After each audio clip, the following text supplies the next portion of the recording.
Agora eu vou chamar a professora doutora Camila Franco Batista. Professora Camila, ela é doutoranda e mestre em estudos linguísticos e literário em inglês pela USP. Ela é graduada em letras de inglês e bacharel em estudos literários de língua inglesa pela Universidade Federal do Paraná e é diretora da Associação Brasileira de Estudos Irlandeses para o triênio 2019 a 2021. Professora, a palavra é toda sua. Muito obrigada, boa noite a todos. Quero também agradecer o convite da comissão organizadora. Eu sou da área das artes, né, da crítica literária, e gostei bastante desse entrelace, né, de áreas aqui. E hoje eu vou falar sobre a minha pesquisa, que tem um pouquinho a ver com a minha pesquisa de doutorado, mas a minha abordagem mistura um pouco das áreas, né, da filosofia, da psicanálise, da sociologia, acaba sendo uma salada que dá certo, né, no fim. Eu vou compartilhar aqui com vocês a minha tela e a gente já pode começar. Eu prefiro seguir aqui o que está escrito para eu não me perder no tempo, tá? Senão eu começo devagar e aí a gente fica aqui até amanhã, ou até vocês me interromperem, tá? Então, o título da minha pesquisa é Direito à Memória, a Grande Fome Irlandesa na Ficção. Então, vou explicar aqui um pouquinho como vai ser a minha apresentação, está dividida em 4 partes, né? Vou falar, explicar o que foi a Grande Fome, depois eu vou entrar na questão do direito à memória, depois eu vou brevemente mostrar um exemplo, né, disso na literatura, que é esse romance irlandês Star of the Sea, do autor Joseph O'Connor, e aí, por fim, eu vou concluir. Tá? A Grande Fome é um divisor de águas na literatura irlandesa e na história. Né? De 1845 a 1852, um fungo conhecido como Phytophthora infestans atingiu as plantações de batata na Europa Ocidental, causando uma grave crise humanitária na Irlanda. O fungo inicialmente apareceu nos Estados Unidos em 1843, atingindo dentro de 2 anos a Europa ocidental, Irlanda, Bélgica, França, Alemanha, Inglaterra e Escócia. Mas as consequências foram muito piores na Irlanda, porque na época a base alimentar do povo irlandês era a batata. Então, após 3 anos consecutivos de colheitas fracas ou até bem pobres, porque o fungo destruía absolutamente tudo, né, por onde passava, a Irlanda passou por recorrentes fomes e epidemias de doenças como tifo e outras, que acabavam dizimando a população. Números precisos de vítimas são impossíveis de estimar, porque na época não se tinha censo de morte, né? Não se guardavam registros de morte de todo mundo que morria. Muitos eram pobres e também não morriam em hospitais e tudo mais. Mas estima-se que 1 milhão de pessoas morreu e outro 1 milhão emigrou para países como Estados Unidos, Argentina, Austrália, entre outros, né?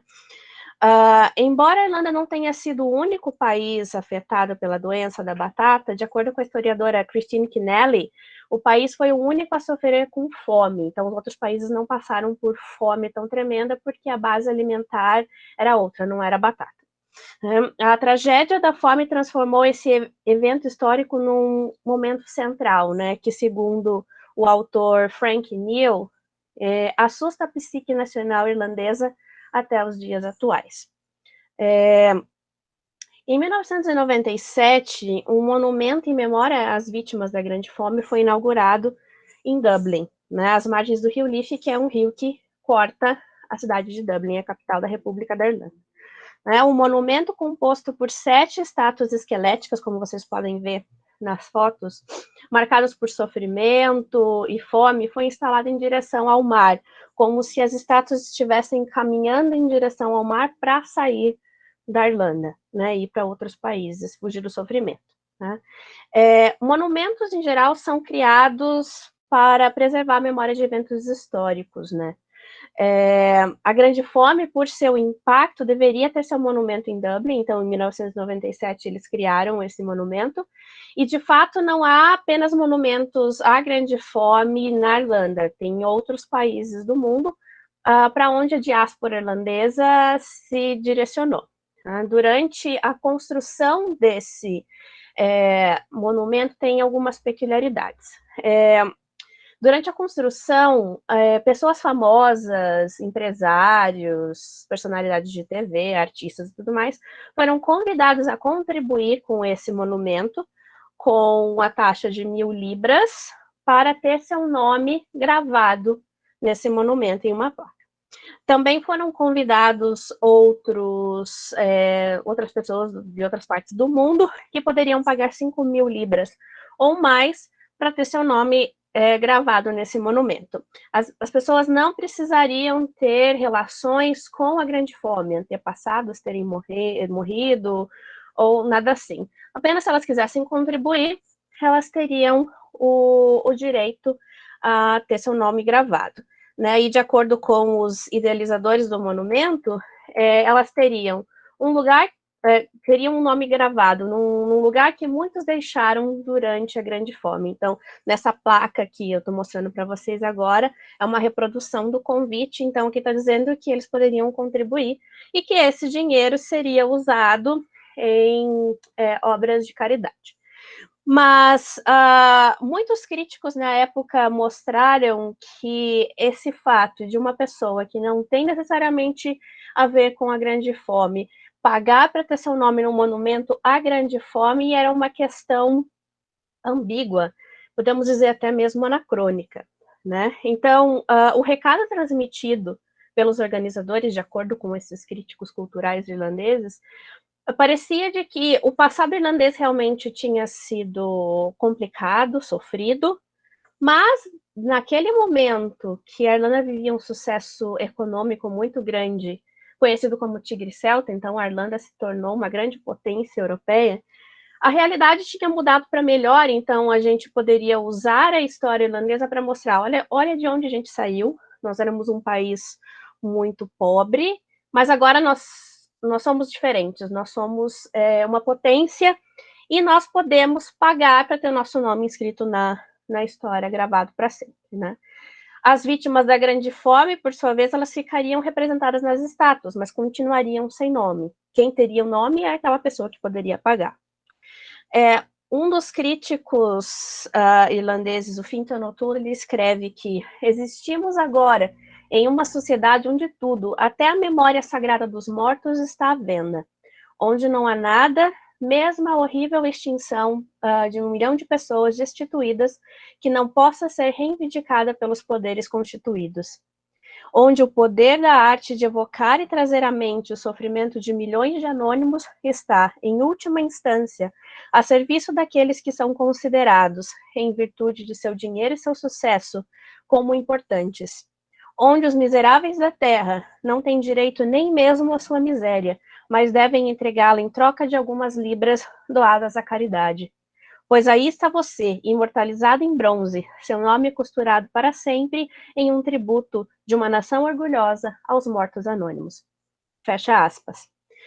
O Joseph O'Connor, que é o autor que eu pretendo brevemente analisar aqui, ele sustenta que o romance dele, Star of the Sea, é uma empreitada para ficcionalizar a Grande Fome em um trabalho que pudesse não deixar a Grande Fome acabar no esquecimento, né? Para que a Grande Fome pudesse, de fato, ser representada na literatura para expressar a extensão da tragédia. E ele diz numa entrevista aqui: repetidamente você vê nos trabalhos deles, dos jornalistas que cobriam a Grande Fome na época, eu não consigo descrever isso, eu não tenho palavras para isso, eu nunca vi tal coisa, não há adjetivos. Você está falando de um mundo antes da mídia de massa. E então há apenas a experiência da linguagem surgindo contra algo que parece não ter descrição. Assim há esse buraco enorme no meio da história. Eu imagino que comecei a pensar, quando escrevi Star of the Sea, comecei a pensar porque era uma espécie de tempo novo na Irlanda, um tempo rico, e Mary Robinson era presidente, e nós estávamos começando a avançar e tudo mais. eu comecei a pensar, essa história vai simplesmente desaparecer? É essa a nova versão de nós mesmos? Tão cosmopolitas, modernos e badalados? Estamos em todas as revistas por toda a Europa? Esta história da Grande Fome não significa coisa alguma? Fecha aspas. As palavras de O'Connor e o caso do Memorial à Grande Fome de Dublin parecem demonstrar essas disputas acerca da memória cultural da Grande Fome na Irlanda, do que deve ser lembrado e como deve ser lembrado. Então, hoje eu procurarei analisar como Star of the Sea busca devolver o direito das vítimas da Grande Fome à memória. Através da ficção, o direito à memória é concedido às vítimas e seus descendentes. Passando agora para falar um pouquinho do direito à memória, o Paul Ricoeur, em 99, ele escreve um capítulo de livro chamado Memory and Forgetting, acho que não tem tradução para o português ainda. Ele escreve que há 3 níveis de memória, esses níveis não são hierárquicos, né? Um não é mais importante para o outro. Existem níveis, mas eles não têm essa visão hierárquica. O primeiro é a memória individual ou pessoal, que é estudada pela psicanálise, né? O Freud estuda a questão da memória individual e o que pode ser considerado uma memória saudável ou não saudável, né? Para o Freud, a memória saudável é aquela que passa pelo processo de luto, né? Não de uma maneira obsessiva, e a memória problemática, patológica, é aquela que não sai da melancolia. Então, nós temos 2 processos, o processo do luto e o da melancolia, né? O luto ajuda a pessoa a sentir a falta do que perdeu, do que foi perdido, mas é um processo no qual ela consegue se enraizar, ela consegue narrar aquilo, a experiência pela qual ela passou, mas ela não fica obcecada com aquilo, diferentemente da melancolia, que parece ser um processo que a pessoa não consegue sair, né, da perda, ela fica desbalanceada, ela fica, né, sem equilíbrio e acaba desconectada da realidade. Então, o trabalho da psicanálise é ajudar a memória individual a sair do processo de melancolia e ir para o processo de luto, que é um processo mais saudável. O segundo tipo de memória, o nível de memória, segundo o Ricoeur, é a memória pragmática e a funcional, que é a memória que ajuda a construir a nossa identidade. Essa memória é construída através do que aprendemos com a família, com o meio social, das histórias que nós ouvimos e das histórias que também nós construímos. Essa memória também é dos eventos históricos aos quais a nossa comunidade experiencia. Então, muito do que a gente vive no dia a dia é incorporado a essa memória pragmática funcional. Ela é pragmática porque ela é do dia a dia. Então, há um aspecto nessa memória pragmática que é o da violência, né? A violência no coletivo. Ela também faz parte da memória pragmática, né? A memória, nesse caso, ela estabelece uma relação de diferença. Eu sou o que o outro não é, o outro é o que eu não sou. E nisso também entram os conflitos entre povos e guerras, né? E as feridas que esses conflitos deixam, né? Essas feridas, esses eventos históricos fazem parte da memória coletiva. E, por fim, o último tipo de memória para o Ricoeur é a memória ética ou política. Né? É a memória que é construída através da narrativa nacional, e isso é num âmbito maior. Agora a gente não está falando mais do grupo social em si, só está falando do grupo nacional. Né? A memória nacional ela é feita de seleção, então nós não lembramos tudo o que aconteceu com a nossa nação desde o começo. Há uma memória oficial que seleciona o que deve ser lembrado e o que não deve. Né? Então, por isso que muitas vezes nós brasileiros aqui não sabemos muito sobre a Guerra do Paraguai, por exemplo, ou só sabemos o lado dos vencedores, porque nos livros de história, na nossa trajetória escolar, nós aprendemos algumas coisas que foram selecionadas, enquanto outras, provavelmente o lado dos paraguaios, ficou de lado. Então, essa memória ética e política que acaba sendo um instrumento de controle, né, das instituições. O Riquet escreve que essa memória ética ela precisa das instituições, tanto para selecionar o que deve ser lembrado e o que não deve, mas também para evitar que alguns eventos históricos não tornem a acontecer, como o Holocausto. Então, são essas instituições, o trabalho dessas instituições que pode prevenir que eventos tornem a acontecer, né? Então, o Riquet vai escrever que a existência desses 3 níveis de memória mostra que a memória é uma necessidade humana, né? Não é uma necessidade passiva, porque a memória ela não simplesmente acontece, nós somos agentes de memória, né? Nós exercitamos a nossa memória, não só em nível individual, mas também em nível coletivo, né? É um processo ativo de construção e de narração. Então, o Riquet fala em um dever de memória, nós sentimos esse dever de lembrar.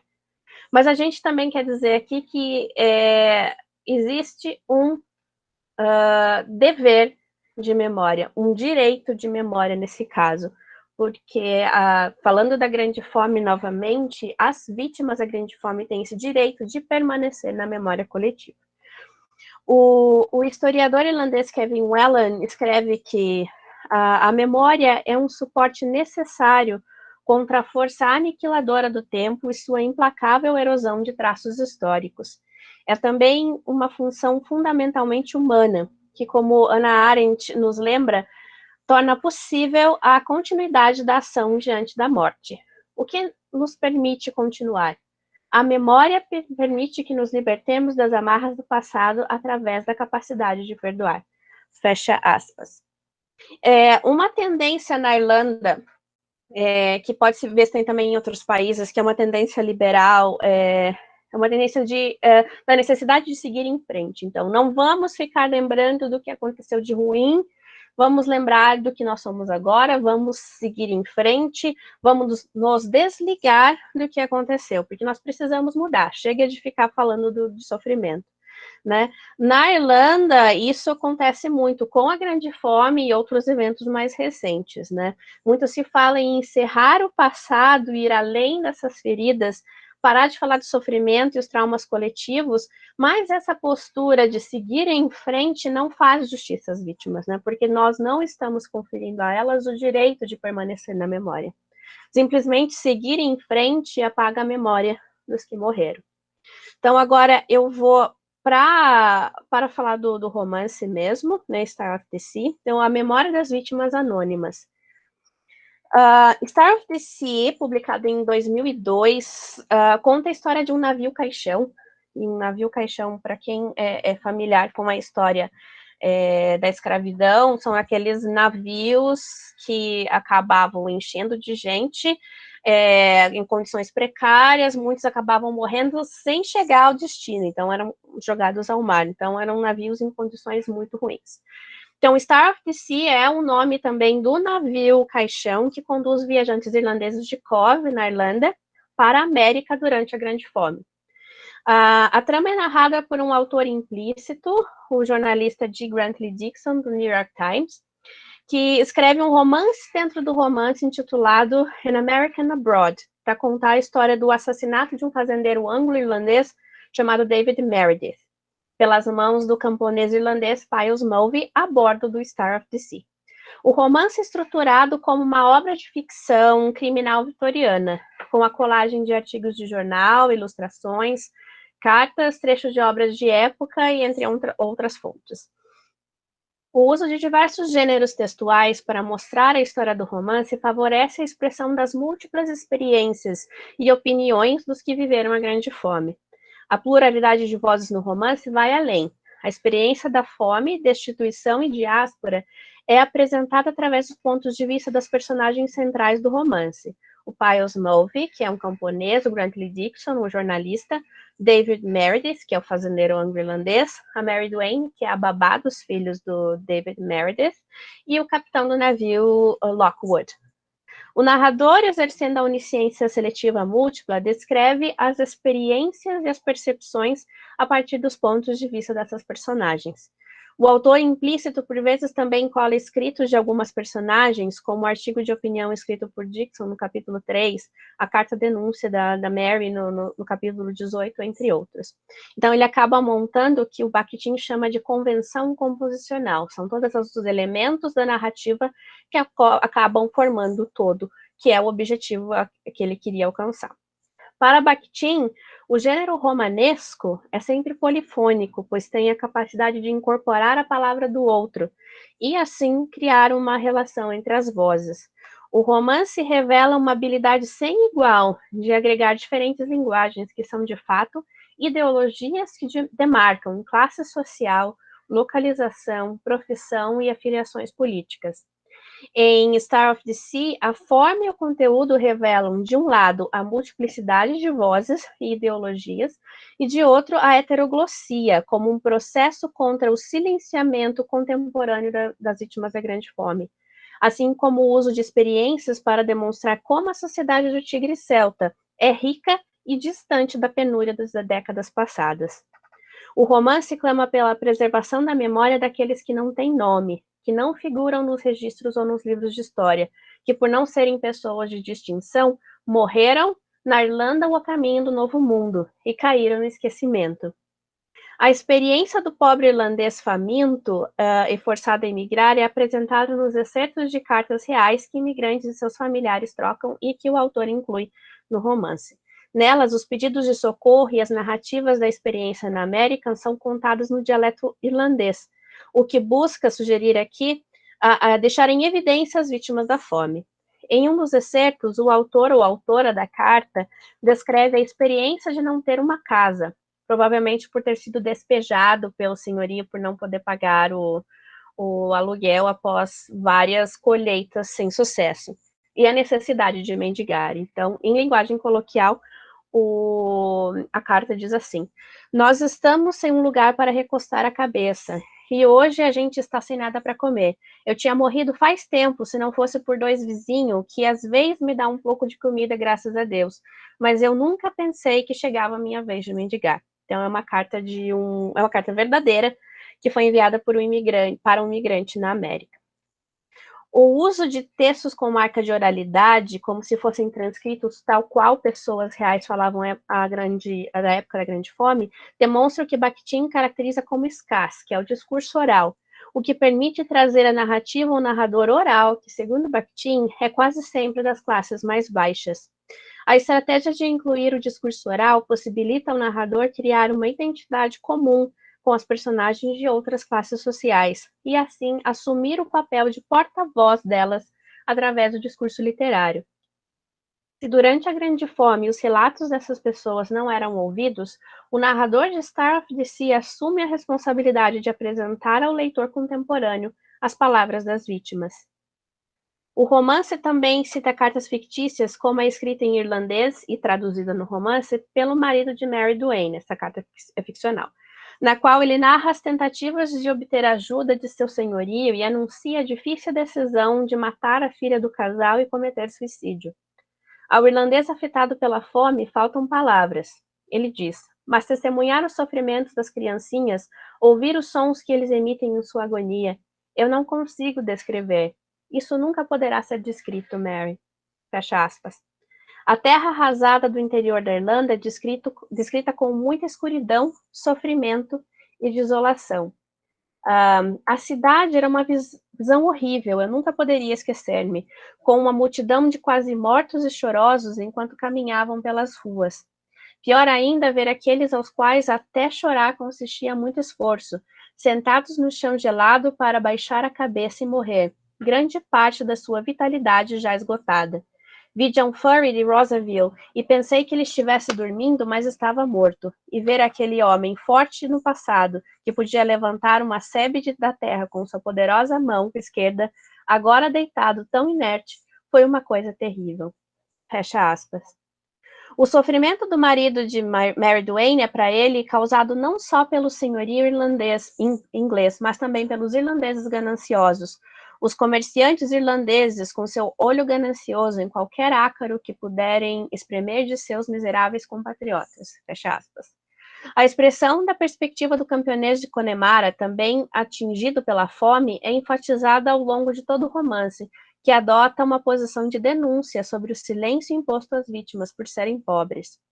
Assim como o marido de Mary Duane, outras personagens marginalizadas também recebem atenção, como o monstro que assombra o convés do navio Paul Smallville e os passageiros de terceira classe, cujas vidas muitas vezes têm fim durante a viagem.